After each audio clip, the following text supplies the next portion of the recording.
Representation of race in media has been a problem since the starting of TV shows.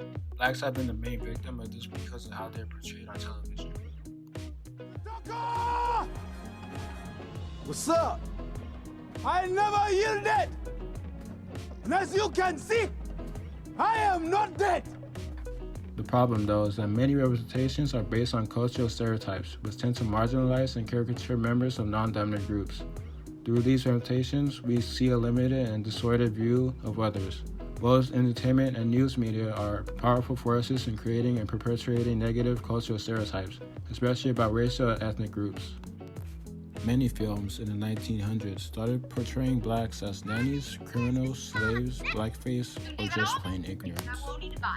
Patterns like criminalization and justification are exposed. Black men are often criminalized and represented as violence in the media. In consideration of how race is represented in the media historically, it seems that this research will show a correlation that racism is still likely reinforced through news media, whether conscious or not.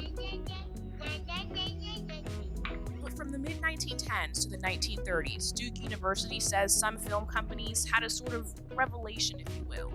They dedicated themselves to creating productions with, quote, all-colored casts. Right now, where people are calling for recognition, they're asking for more agency in their lives and the narratives that are told about them. They're asking to be represented. Popular culture is a critical vehicle in this work, as it can be used to promote more nuanced and varied representations. At the same time, Perception Institute engages in empirical evaluation of cultural products to determine their impact on implicit biases, racial anxiety, and ultimately behavior. It targets media bias, and therefore it is wise to explore how media contributes to racism in explicit ways. This study examined what information was available to readers and viewers of the news media and how the information impacts our beliefs, emotions, and behaviors towards others. The research offers a conclusion that on average, Black is used 3 times more in news reporting than white. The overusage of the word black becomes a racial microaggression because it can condition the mind to associate the word with a negative connotation.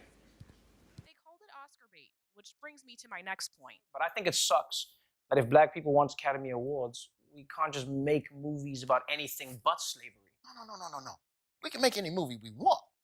We just have to trick white people into thinking the movie is about slavery. In 2009, the 6th edition of A New History of Social Welfare defined racism by noting that racism is prejudice with power against people of color, African American, Hispanic, Asian American, and Native American. And then he went on to say that American values makes us assume that race determines human trait capacities and that white people are inherently superior to people of color.